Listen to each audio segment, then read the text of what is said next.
Thank you.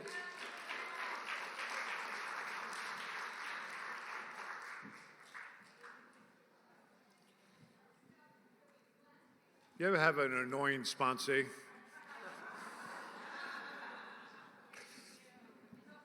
Couple? Man, is it bright up here. Do I look bald? I hope not. All right, buddy, I'm Jimmy. I'm an alcoholic.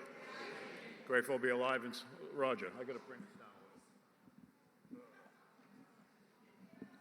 Grateful to be alive and sober, and it's always been customary where I come from to let you know that I have a home group. It's called a Design for Living group on the Jersey Shore. I have a sponsor. I have a service sponsor. Apparently, I need a lot of adult supervision. I've got a lot of sponsees, and most importantly, I've been sober since my first meeting of Alcoholics Anonymous, and that was on March 28, 1987. So, thank you. Extremely grateful for this way of life, and to be with my friends and my wife and Peter and Chris and Marion, and I'd like to really thank Raquel for the invitation, and really like to thank, more importantly, Districts 208, 209, and 211, because as I talk about later on, maybe in step 12 when I come back up, the most important place in Alcoholics Anonymous is in our districts.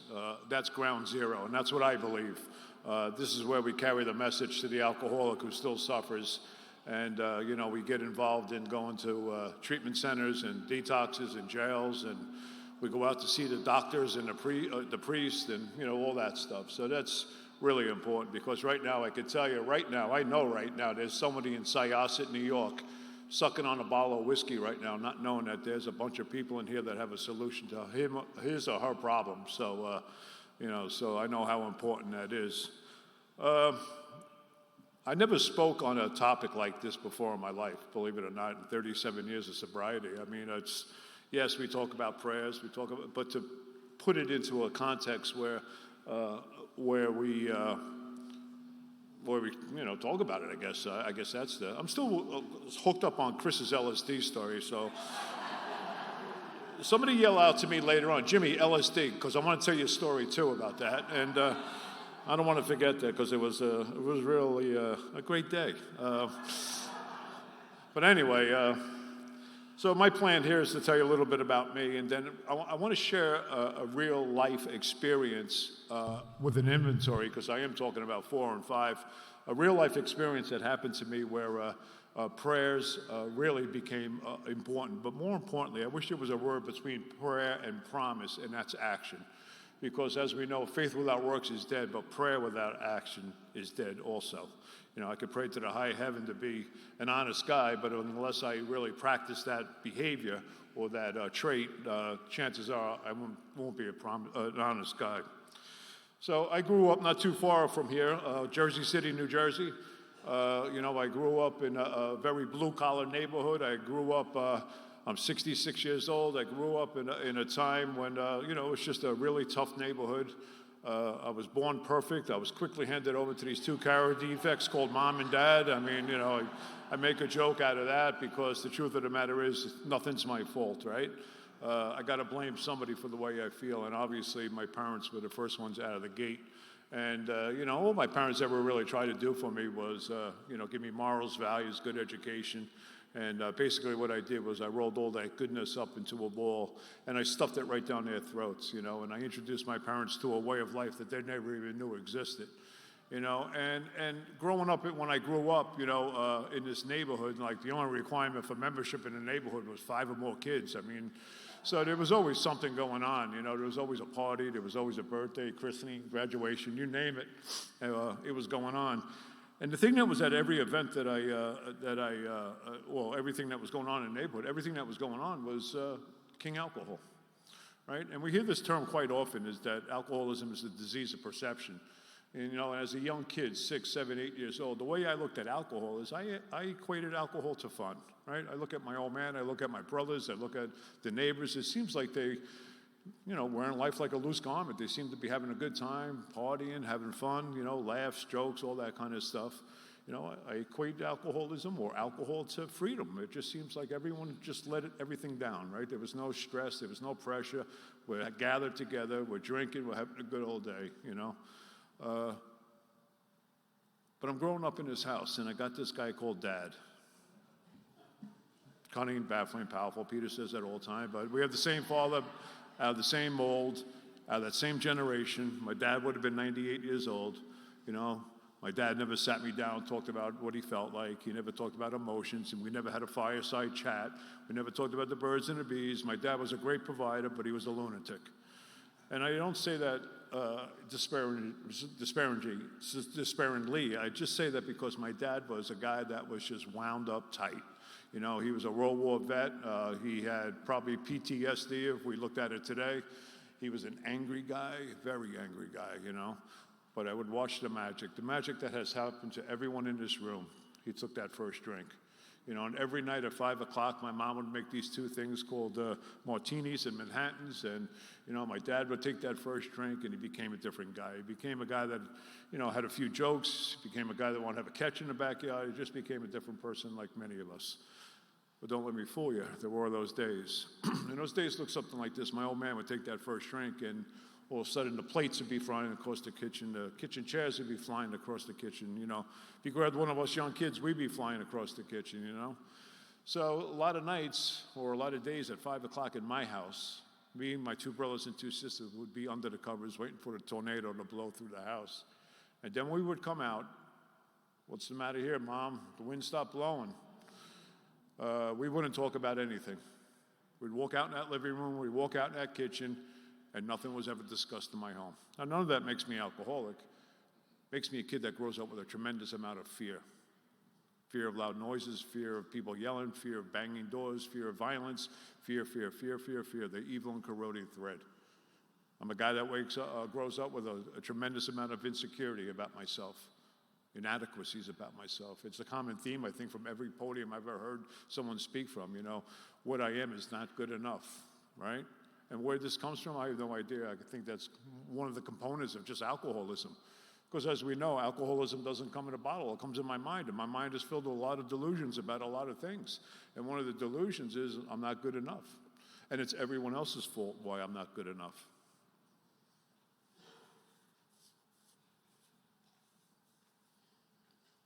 I'm a kid that's walking around with a lot of secrets. See, if you're like me and you come from my house and you come from my neighborhood, you don't talk about what's going on. You're not allowed to talk about what's going on in your house, your neighborhood, anything. You're a snitch. So from a young age, I learned how to internalize my emotions. I learned how to push this stuff down. I learned how to push that fear down. I learned how to push that insecurity. More importantly, I learned how to put those secrets. They're not coming out. They're not going to see the light of day. So when I get to 4 and 5, I'm going to have problems because I'm going to have to talk eventually about things that are going on in my life. Well, what happens to me is at the age of 13 years old, I find myself in a cemetery, and it's my first time drinking. And here comes that first bottle. It's Colt 45 malt liquor. I put my hand in there, I start drinking on that Colt 45. I grab the neck of that bottle with so much fear because I don't know what's going to happen to me. I grab that bottle, the second bottle, Mohawk Blackberry Brandy. And I start drinking on that blackberry brandy. First night drinking, blacked out, puke purple, father beat the hell out of me, and my mother grounded me for life. But the hook was in, like Marion said. I found that magic elixir, the thing that just settled down this thing, whatever this thing is inside of me. It just made me at ease, taking those few drinks, hanging with the boys, doing what we do. And what I didn't realize is I just stepped on the path for the next 16 years of my life that went straight to pitiful, incomprehensible demoralization. And if you're new and you don't know what that means hell. Because over the next 16 years of my life, drinking became progressive and my behaviors became progressive. And I was a street guy from the get-go. I'm a tough guy from the streets. That's how I used to think about myself. And I started to do a lot of illegal stuff, a lot of crime, a lot of this, a lot of that. But more importantly, as I drank, my life got worse, worse, and worse. And after 16 years, I find myself completely homeless on the streets of northern New Jersey, lower Manhattan, and full-blown alcoholic. And I don't think so. Right? And I'm not going to bore you with my story, but at the end of the rope, what happened to me was I'm living on the streets. And my intention was never to live on the streets. I remember Peter saying a long time ago, one night on the streets is just one night too many for anyone. And my plan wasn't to be on the streets. My plan was, I got married to this woman. I was under the delusion that if I just get married, everything's going to be okay, because I see everyone else in the neighborhood trying to, get a house, get a career, get kids, all that stuff. I don't understand something about me. I can't take the first drink. I don't understand that the first drink gets me loaded, right? And even when I come into the rooms of Alcoholics Anonymous and I hear you guys talk about the first drink get you loaded, I'm like, that's ridiculous. I think it's the last 20. I think it's the outside issues. I think it's all that stuff. I have no idea about that first drink concept that Chris talked about. But here I am, I walk into a marriage thinking that this will solve my problem. And I don't think drinking's the problem. I just think my life is unmanageable. My life is unmanageable. A blind man can see that, right? So I walk into this marriage, and 4 months into this marriage, I walk out of this marriage because I have the inability not to take that first drink. And I take off for Boca Raton, Florida, where I have friends down there, and I'm in this $1 million condo, and I'm looking out. I could see the beach, I could see the bikinis, I could see the boats. It looks like everything a man would want. I'm a prisoner of this condo, and I'm getting that knock at the door that we all get. The 4 horsemen of terror, frustration, bewilderment, and despair. But you see, I'm at this point in my drink where I just need to crack the seal of the bottle of Johnny Walker Red. And I don't even need to take that first drink yet, because I'm at this point in my life where I know that once I do take that drink, that grandiosity is going to come back. And when I take that drink, guess what? It's your fault. It's her fault. It's their fault. I got a list from here to the back wall of all the reasons why it's not my fault. And I eventually come back to Jersey, and that's when I decide, because I'm riddled with shame. You see, somewhere along the lines, God cracked my skull open, and he put this chalkboard in my head. And on this chalkboard, there was these 3 emotions of shame, guilt, and remorse.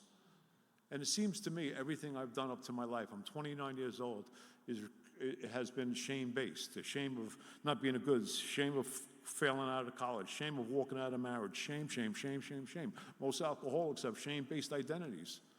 I'm riddled with the guilt, the remorse, the things I'm doing. I'm getting locked up left and right. I'm hurting people that really care about me. But when I come back to Jersey, I'm too afraid to face them, so I make a decision.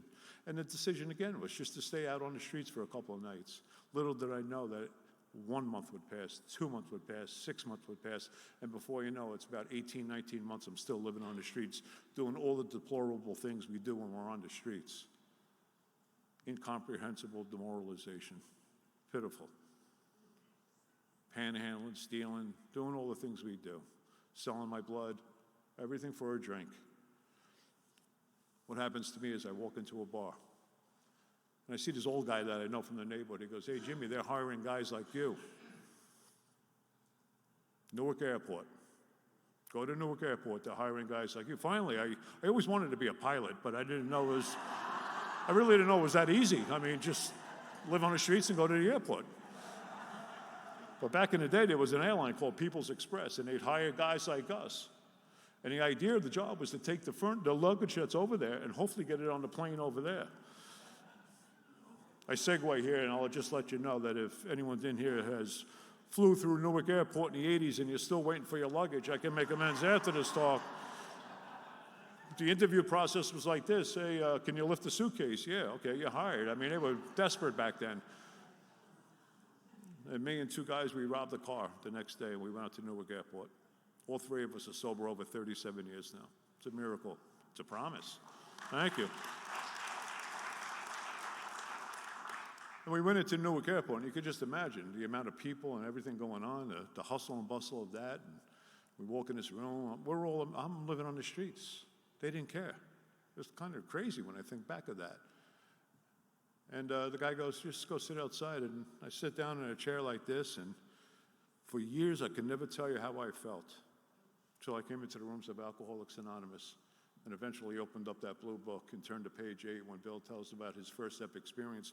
And I believe words that he puts to all our first step experience when he says, "No words could tell of the loneliness and despair I felt in a bitter morass of self-pity. Quicksand stretched around me in all directions. I met my match. Alcohol was my master." 29 years old, sitting in a chair with the wind blowing through my soul. I think I have a drinking problem.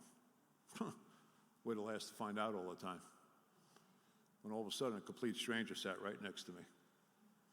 After a couple of minutes, that stranger looked at me and said, "Hey, what's your problem?" Now, people weren't asking me how my 401k was doing or that new Porsche I just bought, you know. I was getting questions like that. What's wrong with you? What's your problem? And I spit my life story up on this stranger. And he looked at me and said, "I have the answer for you." I said, "What's that?" He goes, "Where do you live?" I said, "Wherever I can put my head down." Now, yes, young people in here, there was a time when we didn't have cell phones or beepers. And this gentleman pulled out a piece of paper, and he wrote down the street. He goes, "You know where this is?" I said, "Yeah, that's my old neighborhood." Then he asked me a very strange question. He goes, "Is it possible for you not to take a drink the rest of this day?" And I was honest with him. I said, "I want to drink right now. It's like 10 o'clock in the morning." He goes, "Try not to drink and be in front of this address at 7 o'clock tonight." And he put down a number in front of that street. All I could say is, but for the grace of God, at 7 o'clock that night, standing at 153 Linden Avenue in Jersey City, New Jersey, I brought Roger past that spot, and I pointed to that cement block that I stood on. Knees are knocking, stomach is churning, the head's talking to me a million miles an hour. I'm mocus. That's an old AA term, mocus. Now, I don't know what mocus means, but I was definitely mocus in that moment. And a 1979 Chevy Impala pulled up. And a stranger pulled up with a bunch of other strangers in that car, and they rolled down the window. Yes, we used to have to roll down the window. And they rolled down the window, and they said, "The most spiritual thing you'll ever hear in Alcoholics Anonymous, get in the car." And I got in the car with these gentlemen. And he took me to my grammar school, right around the corner, less than 500 yards away. For years, I thought it was bingo. Who knew it was AA? I mean, I was kind of surprised at that, but I didn't know what AA was anyway at that point. And they walked me into my first meeting on March 28, 1987, and I've been here ever since. And walking into grace doesn't feel like walking into grace. Felt like I was walking out of complete chaos.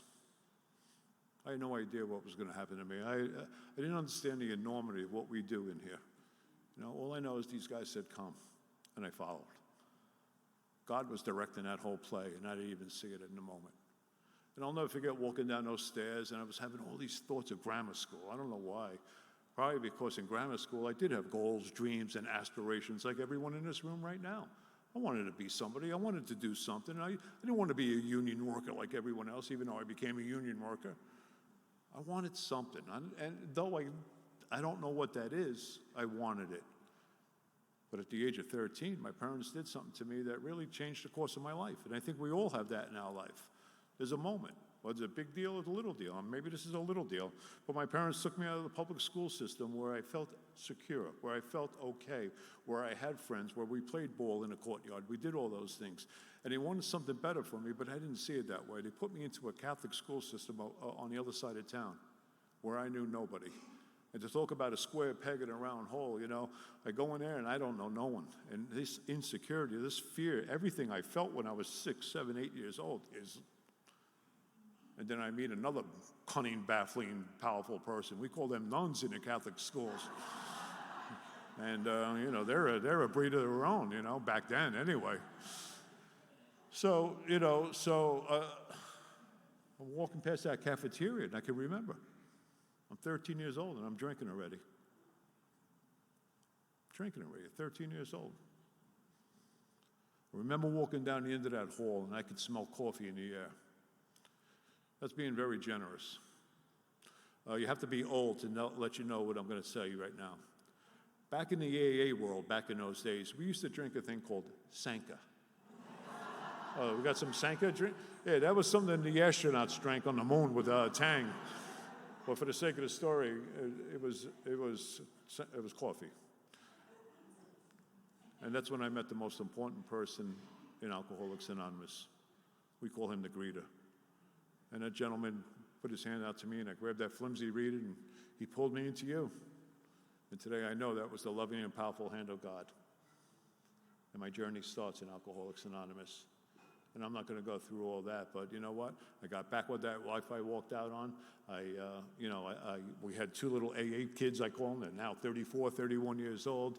I got a union job. I bounced back really fast with my health and I had to do a lot of therapy. I had to do a lot of things to get back, but more importantly, I was going to AA every night. I had a whole bunch of young guys that I was hanging out with. It was a young person's meeting. I was 29 years old. I was the youngest guy in the group. It was like bizarre. We have like 12-year-olds showing up in my home group now, but that's the way it was back in the 80s, and I'm doing everything, and I got a great job. I don't even know how I pulled that off. I think I had a hook with somebody. But anyway, I got a house. I had a bank account. I had money in my pocket.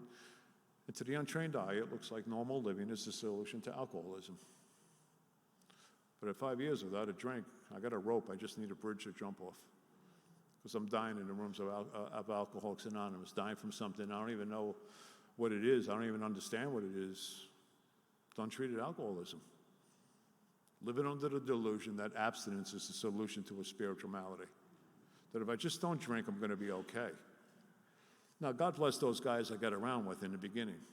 They were old. They were very old. They were like 45 years old. And I used to joke around saying they didn't know the difference between a phone book and a big book, but the truth of the matter is those guys were on my porch no matter what. When I came into AA, they put me up in a motel for a week. They went out and they bought me sneakers and shirts and jeans and stuff like that. They fed me. They did the kindness of strangers. They didn't have to do any of that, but they knew that their life depended upon helping a drunk like me. And that's really our basic service, one drunk helping another. But here I am, I'm 5 years sober, and I'm dying in the rooms of Alcoholics Anonymous, and I'm at a podium one night, and I'm lying to every one of you. I'm lying because I'm afraid of what you think of me. So I'll joke around, I'll pick out lines. I'm supposed to be speaking on step 2. I'm talking about a God that I have no relationship with. And at the end of the meeting, everyone's shaking my hand, thank you, thank you, thank you. And a guy walks up to me, I'm 6'4", he's 6'4", looks me eyeball to eyeball and says to me, you're screwed, in a little bit saltier language. And I want to start a fist fight in the rooms of AA because I don't know how to face confrontation without violence. I don't know how to face resistance without resistance. But I take a step back and I looked at this man in his eyes and I said, you're right, I need help. And I find myself in a railroad room apartment that next day. And I'm getting a spiritual test, maybe a test that some of you guys have gotten. And the first question he asked me is, how long can you hold your breath? How long can you be in a 12-step program and not work the 12 steps? What does your relationship with God look like? Well, I believe in God. I'm a Catholic. I guess I believe in God. But what does God have to do with any of this? What makes you alcoholic? The best I could stammer out of my mouth in that moment was, I drink too much. No idea about what Chris talked about, the physical allergy, the mental obsession. I had no idea about what I was up against. Then he asked me a question that a lot of you guys might not believe, but this is the way it was in my neighborhood back then. He said, where's your big book? And I looked at him and said, what's a big book? And I'm sure they were on the podium. And by the way, I'm glad the 4 judges didn't show up tonight.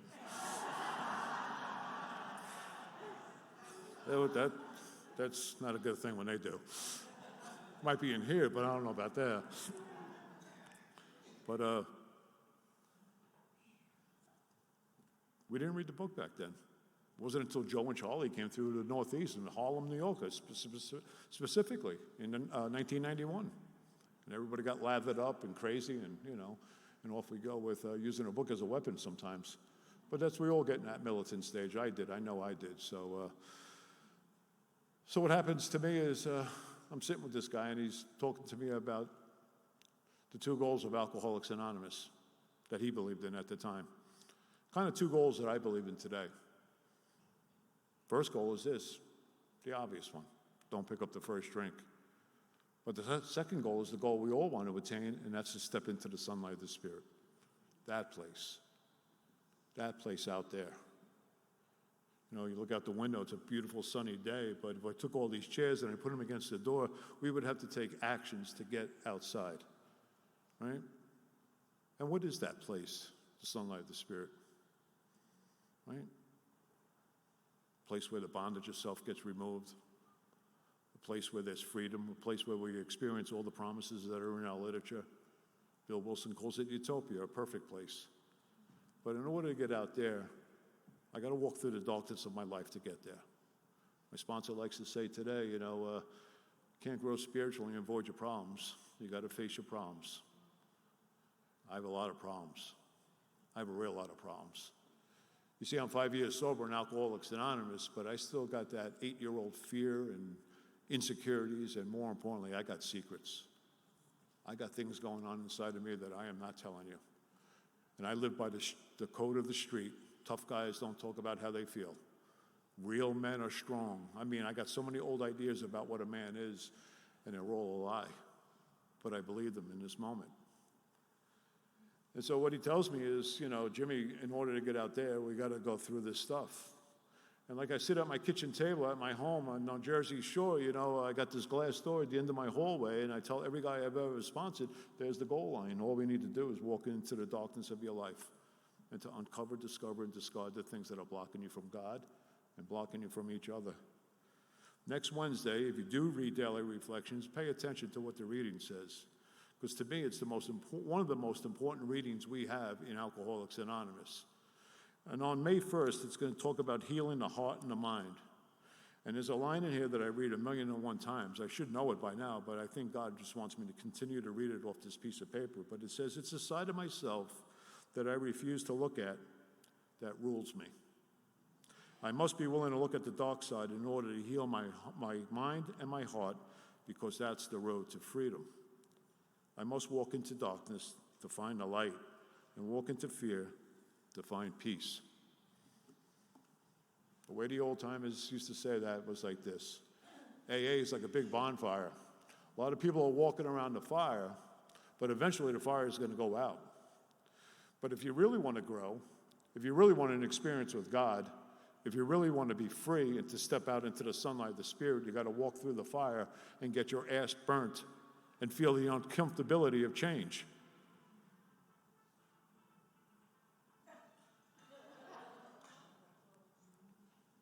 You're welcome.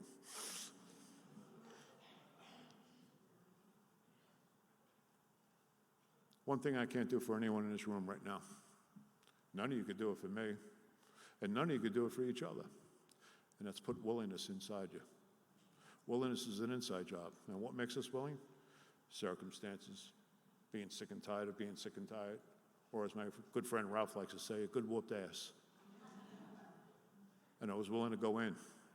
I was willing to go into the darkness and start doing what we're talking about here, inventory. Uncover, discover, and discard the things that are blocking me from God. And I was willing to go in and bring the walls down. And I don't know what your walls are, but I'll tell you about my walls. I got the walls of blame.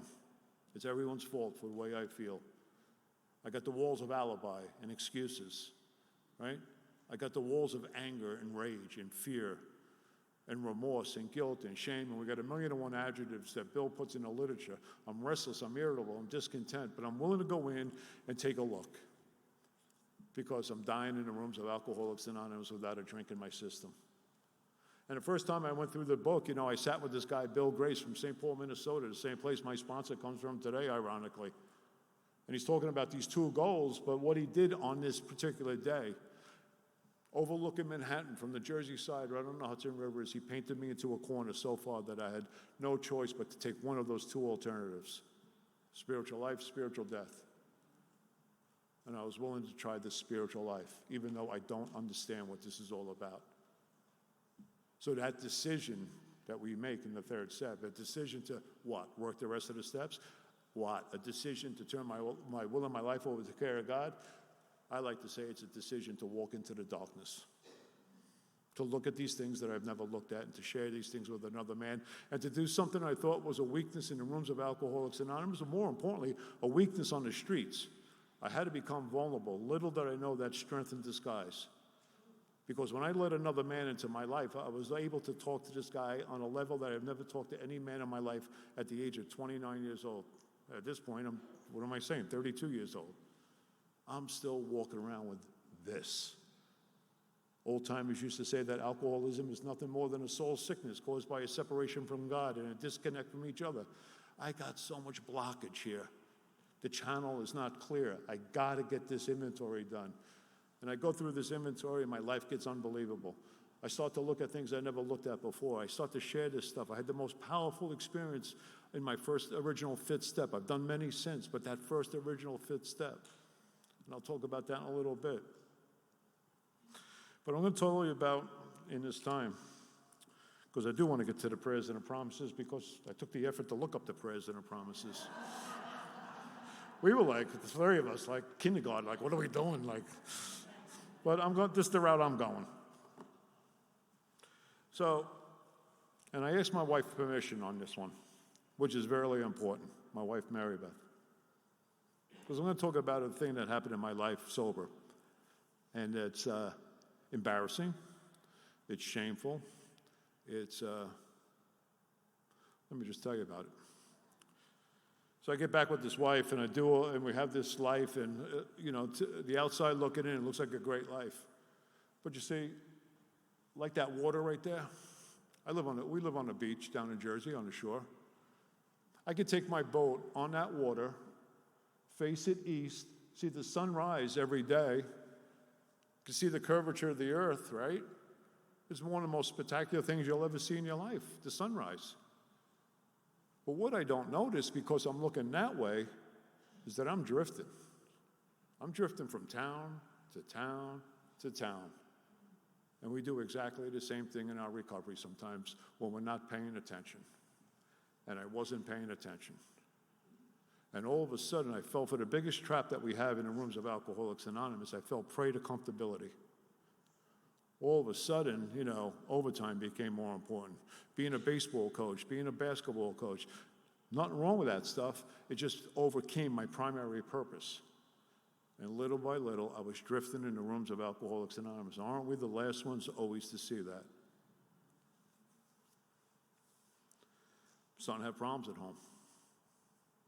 Starting to have a lot of fights, a lot of financial stuff, a lot of blame. You see, when you walk around with a grievance, and you walk around with anger, and when you walk around with rage inside of you, one, it's never your fault, so you're always blaming her. Two, you take everything personal. You make it all about you, the self-seeking character that I am. And three, I live under the delusion that I can control the situations that are going on in my life. Meanwhile, I'm getting separate from God, separate from God, separate from God, separate from my sponsor. All of a sudden, I'm telling everyone about 30% of what's really going on in my life. And I'm justifying it by saying to myself, well, I go to meetings, I sponsor guys, I do some service work, blah, blah, blah, blah, blah. The truth of the matter is, I can't get honest with myself about my behavior.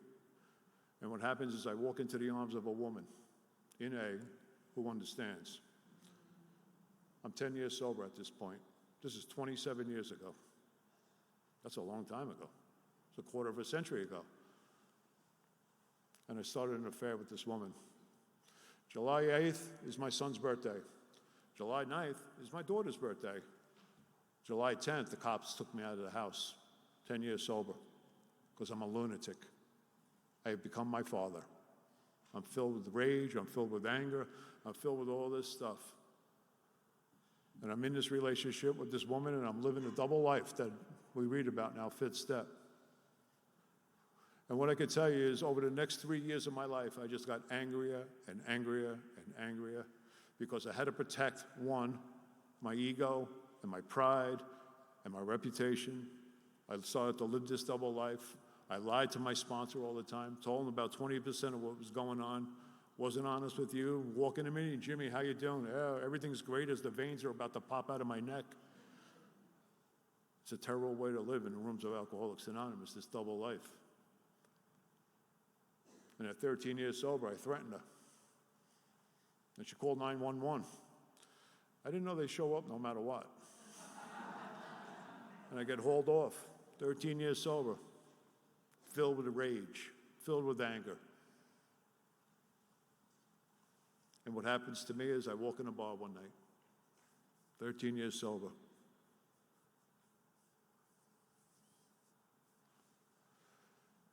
I understand what Dr. Bob was talking about in his nightmare when he says he was stuck between a rock and a hard place. He uses different words, but I can't pronounce them. Chablis and Charbonnet or something like that. Isn't that wine? I don't know. Two mountains somewhere. I don't know. But I'm stuck between a rock and a hard place because I don't want to drink, but God damn it, I need a drink. I need a drink. And I walk in a bar, and I order a drink. 13 years sober. Bartender puts it on the bar. I don't want that drink. I want that drink. I don't want that drink. The devil and the angel popped out in my shoulders. I want a drink. I don't want a drink. Please, God, help me with this. When all of a sudden, I don't even know how long it was, 20 seconds, 20 minutes, it was like I was in a blackout. My hand goes around the glass and pulls it back. And when I look, the bartender just happened to be a member of Alcoholics Anonymous. What are you doing? Throwing my life away. The ego is one of the most powerful things that we wants us. I think it just wants to destroy us, to be honest with you. Here's my ego 2 weeks later. I'm almost ready to drink 2 weeks earlier, but then I walk into a workshop that he's doing, Peter, down a block from my house. I never met the guy. I don't know who he is. And he's talking the way he talks. And in my mind, I'm saying, this guy's too good to be true. Are you kidding me? See the ego? I wanted to kill myself, but now I'm judging. It's kind of weird, isn't it? What else are we going to do? Judge, right? Make a long story short, I got to write inventory. I got to go through the steps again. I got to walk back into the darkness of my life. Because this is not a one-shot deal. I just can't walk into inventory once, and like we say all the time, I can't stay full on a meal that I ate 27 years ago. I got to continue to do this thing of uncover, discover, and discard the things, the wedges between me and God and me and you. It's constant. There's no coffee breaks in AA. There's no coffee break in recovery. The minute I stop doing what we're doing, I start to slide backwards. So I know I have to do an inventory on this woman. It's eating my lunch. It's eating my lunch. And I got these grievances towards her, and I believe they're justified because when she called the cops on me, she got a restraining order against me. So now I got a restraining order. I haven't had a restraining order since I don't even know. She brings me to court.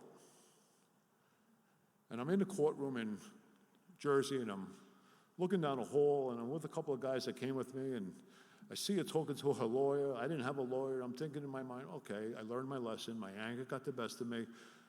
They're just going to let me go. So delusional. I walk in the courtroom, and she drops a bomb on me. And all of a sudden, the judge is holding an AA meeting book from Jersey with a red highlighter, and he's circling meetings. You're not allowed to go to this one. You're not allowed to go. And I'm like looking around. Who are you talking about? Me? And he bans me from about 5 AA meetings. Who the hell gets banned in AA? That's like, really? And I get banned from going to a few meetings. And I have hatred beyond hatred. I have anger that is so intense that I just want to really do something wrong. But I write this inventory. Column 1, her. Column 2, I got a boatload of reasons. Column 3, the 7 areas of self, how this has affected me, right? Column 4, first time in my life, I started to see me a little bit more clear on paper, right? How self-centered I was, how I used her for her, not only emotionally, financially, sexually, every possible way I used this person, right? I couldn't see that when I was in the midst of it. Sounds kind of ridiculous saying that, but we're blinded by that stuff. My alcoholism puts a veil across my eyes. I can't see the way I'm living my life at times. My dishonesty, my fear, all that. I start to get a good picture of that.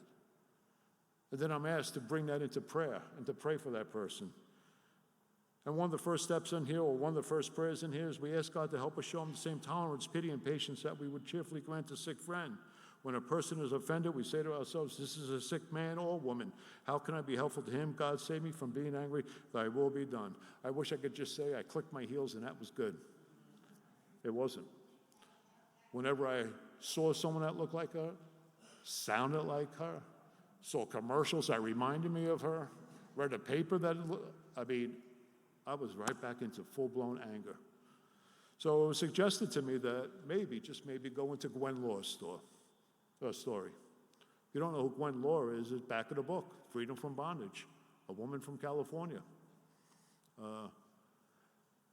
I've heard so many people say, that's not going to work. That's not going to work. And if you're not familiar with that, turn to page 551 in your book. I didn't think this was going to work for me. And I want to read this because this is really important. If you have a resentment you want to be free of, you will pray for the person or the thing that you resent. You will be free. I promise. If you ask in prayer for everything you want for yourself to be given to them, you will be free. And what started to happen was I started to read this prayer. It's not going to work for me. It's not going to work for me. It's not going to work for me. I've heard people in AA say that prayer, that's a story, it's ridiculous. That's never going to work for a guy like you, right? But I started to pray for her that she would have good health and good sobriety and good relationships and all those attributes that I was trying to bring out in my own self, right? And even though I didn't believe it, I kept on saying the prayer every day. It says, ask for their health, their prosperity, and their happiness, and you will be free. Even when you don't really want it for them and your prayers are only words and you don't mean it, go ahead and do it anyway. And do it every day for 2 weeks, and you will find you have come to mean it. And to wait for them, you will realize that where you used to feel bitterness and resentment and hatred, you now feel compassion, understanding, and love. I wish I could tell you it was 2 weeks. But I was persistent. I got into a routine of prayer and meditation on a daily basis. And every day of that, in my morning prayer, I would pray for this woman, that she would have happiness and sobriety and contentment and prosperity and, every other positive attribute in her life. And it wasn't 2 weeks, but in 2 months, I woke up one morning and I said this prayer, and I felt something I've never felt in a while. And that was the presence of God inside of me. The wall came down. There was a sense of okayness within me. There was a sense of, I'm not angry. I'm not bitter. I don't resent. I'm not holding a grievance. I started to experience what the fourth step talks about when it says we realize something we never realized before. And that's not in here. It's in here, in the soul. Because we all suffer from a soul sickness, separated from God and each other. But being persistent and praying and bringing this to God on a daily basis, it got cracked open. And all of a sudden, I didn't have all that hatred towards her.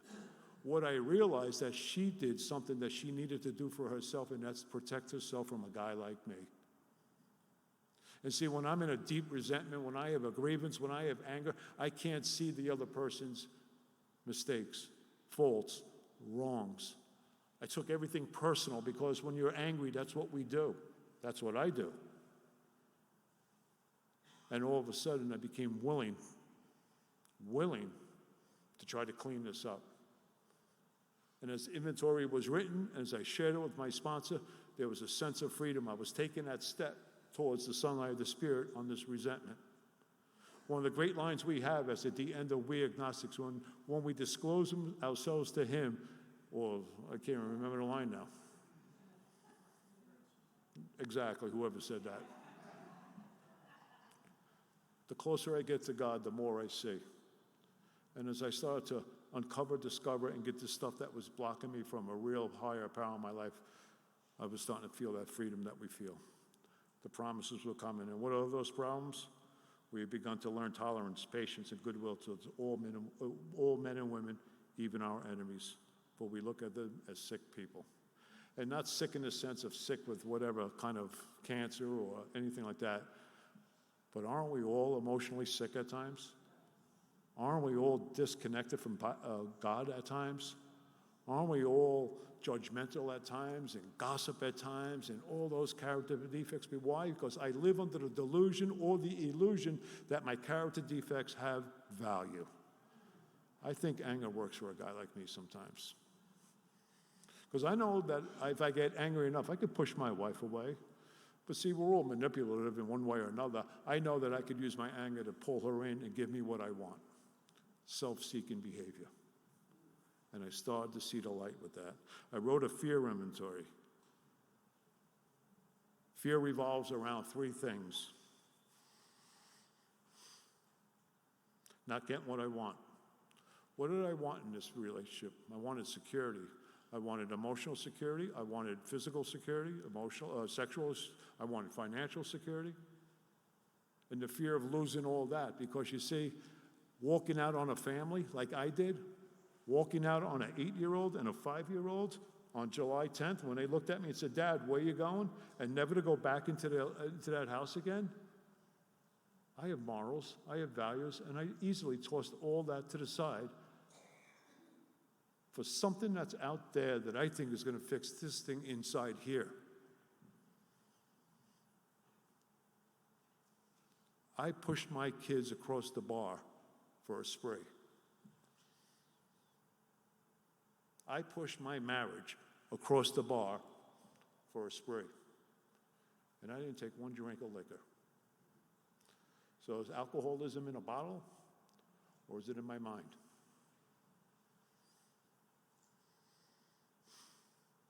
Losing what I have. I'm so delusional, I think I have a reputation in AA. That I'm some kind of AA guru in my neighborhood, because I could read how it works without looking at it in a book. Ego, ego, ego. And then probably the worst thing that, revolves around fear is the fear of being found out. I'm an AA fraud, 13 years sober. Too afraid to talk about what's going on in my life. So I write this inventory: fear, why I have the fear, how has self-reliance failed me, how do I set the ball rolling, and more importantly, what can I do better? The fear prayer on page 68 says, the verdict through the ages that faith means courage. All men of faith have courage. They trust their God. We never apologize for God. Instead, we let him demonstrate through us what he can do. Prayer, we ask him to remove our fear and direct our attention to what he'd have us be, not do. At once we commence to outgrow the fear. Doesn't mean the fear has been removed. It just means I start to take actions that are pushing me or pulling me away from the fear.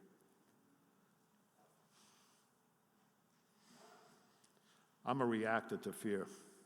Fear pops up, I react. And what the prayer is asking me is pause. Pause. Let's take a snapshot of what's really going on. Don't be a reactor of that. Bring it into prayer, bring it into meditation. Take a pause and get quiet and see where God directs you in that fear. I like to tell a stupid story. It's like going to your mailbox, right? And you see all of a sudden, I pull out all the bills and I'm in financial fear immediately. Boom. What do? I borrow money I don't have. I steal money off my credit card. I do everything to pay the bills. And I think I'm free until 30 days later, when the bills are back and those other things that I used to. So what it's asking me is to pause.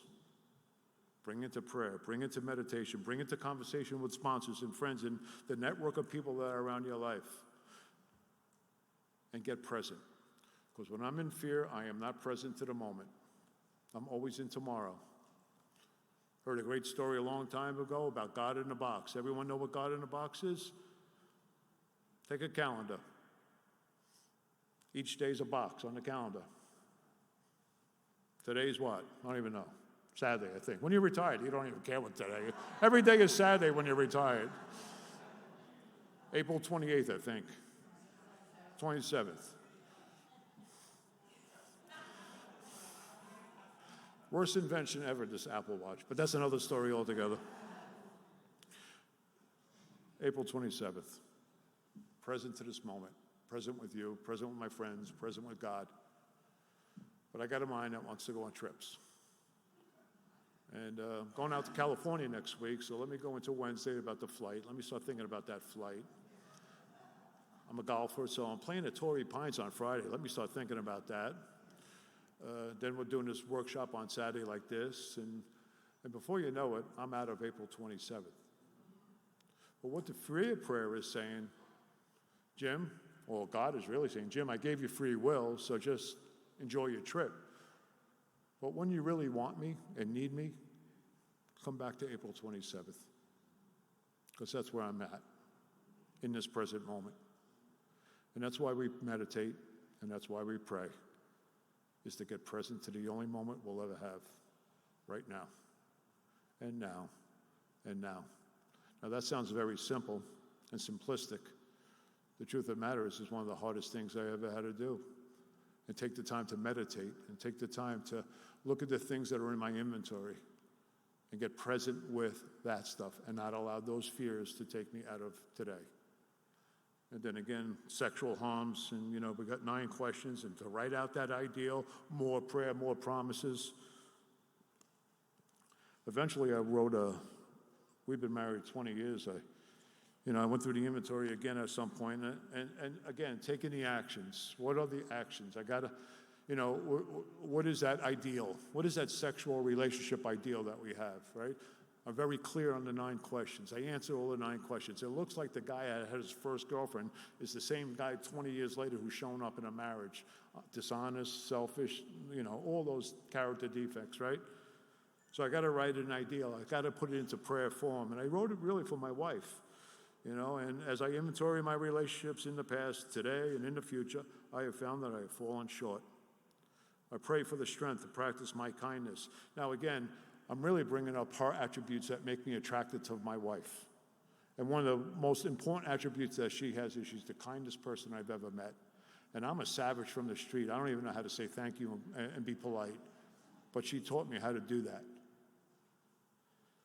I pray for the strength to practice my kindness like her, my thoughtfulness like her, and my usefulness like her. I pray that you help me mold these ideals around the defects that block me from true relationships.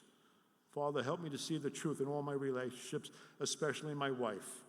Help me to pay attention to her kindness, her compassion, and her love. When I fall short, I pray for the willingness to admit my faults and the strength to seek you. Lord, I pray that you direct my relationships and not fear. We'll be married 20 years. Never had a fight. I don't think that's a surprising thing. Now, if it was my first wife, that'd be a different story. But the truth of the matter is, I have a wife in recovery who takes care of herself, and I take care of myself through the process of the steps, through all that stuff. And when we come to our home, we have a safe place. There's no trauma. There's no screaming. Do we not get along at times? I don't want to even say that. Do we butt heads? Absolutely. But there's no yelling and screaming and all that old stuff. Why? Because we both take the time to work on ourselves, to sponsor other men and women, to carry these and practice these principles in all of our affairs. And I got a couple of minutes left, and I just want to jump into all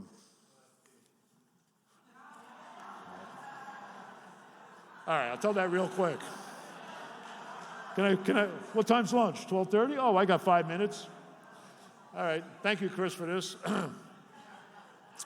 Let me take a drink first. Now, this is a stupid story. But back in Jersey City, back in the day, we had some lunatic politician that thought it'd be a good idea for all the bars in Jersey City to march in the St. Patty's Day parade, right? This is unbelievable. We're all going to march. So, we all line up. Back then, it was like the second biggest parade after New York City at one point.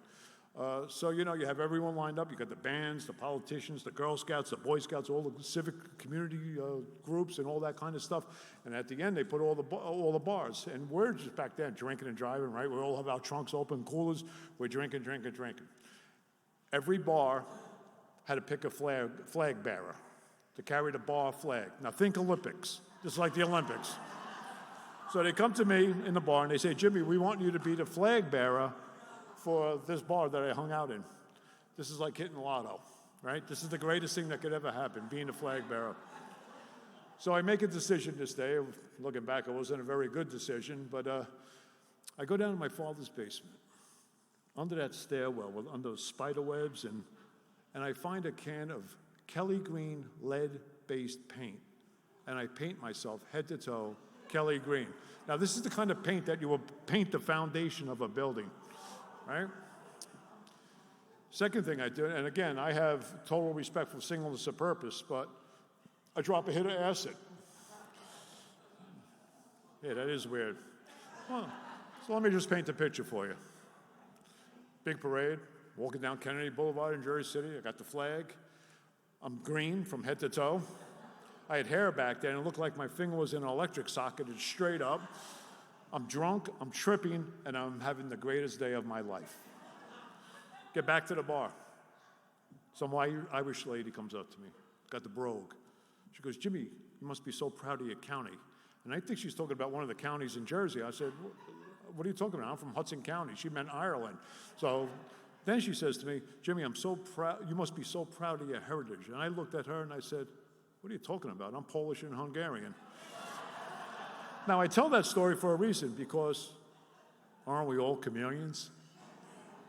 I said, I like to say that. Who's a chameleon here? And I don't see any hands go up. And then I say, anyone ever pretend to be someone they're not? And so that's my tripping story. I know, it's not as good as Chris's. But that would have been interesting in Lincoln Tunnel. Last minute, prayer in the fifth step. Most powerful time I have ever had was my original fifth step. But we thank God from the bottom of our heart that we know Him better. How do we know Him better? We get honest with ourselves and we get honest with another man. We become vulnerable to this way of life. And we talk about the things that are blocking us from God and the things that are blocking us from each other. My original fifth step was so powerful. But I'll tell you a story because it's popping in my head. I just told the story recently. I'm with Peter in his old home group. This is 24 years ago. And it was up in Union, New Jersey. And he comes up to me, he was heading down to Texas, and he comes up to me and goes, I need you to listen to that guy's fifth step. And I'm looking, and it was, and no disrespect, the guy was an Orthodox Jewish man. I might be ignorant in how I said that, but he didn't look like me. And I see Peter walking down to him, and he points to me, and I could just see the guy put his head down and go like that, right? So he can't do Saturdays, so I had to meet him on a Sunday, right? And he comes to my house, and I can't even believe the wall of cement that was between me and this guy. He's not like me, I'm not like him, but I'm willing to do what he tells me to do. And we sit down, we start to talk. Guys, I can't tell you the power of this stuff. All of a sudden, he's talking to me about things that don't leave his community. All of a sudden, he's talking to me about things that don't leave his family. All of a sudden, I'm talking about things and secrets and stuff just like him. And before you know it, we're having a moment like I've never had before. I've listened to so many fifth steps, but this is so different than any fifth step I've ever heard in my life. And he didn't have a car. His wife dropped him off at, and I said, okay, we're going to take the hour, go on my back deck and go sit there. I'm going to go up, take a shower. I'll meet you back here in an hour. And he did what he had to do, page 75, took the hour, read the first 5 proposals, stones properly in pace. All of a sudden, I'm sitting at my kitchen table, and this guy walks in, and there's a light around him, an actual light around this guy. This guy has been transformed.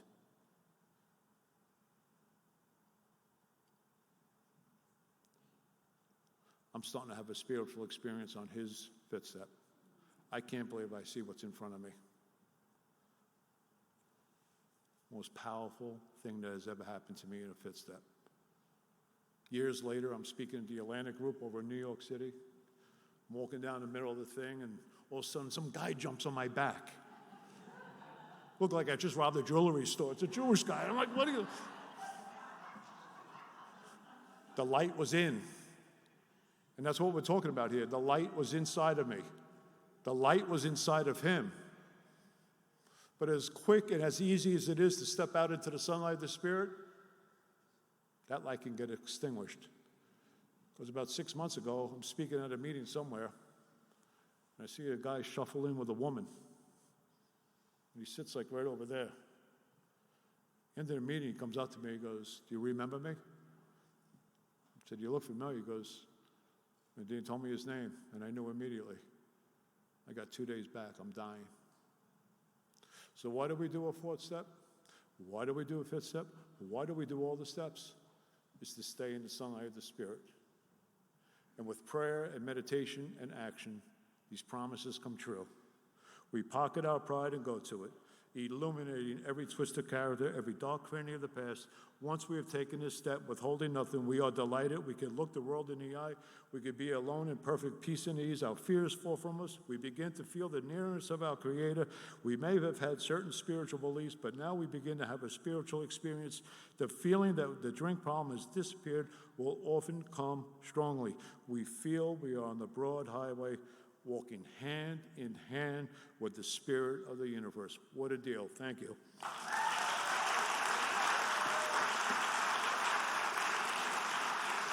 Woo.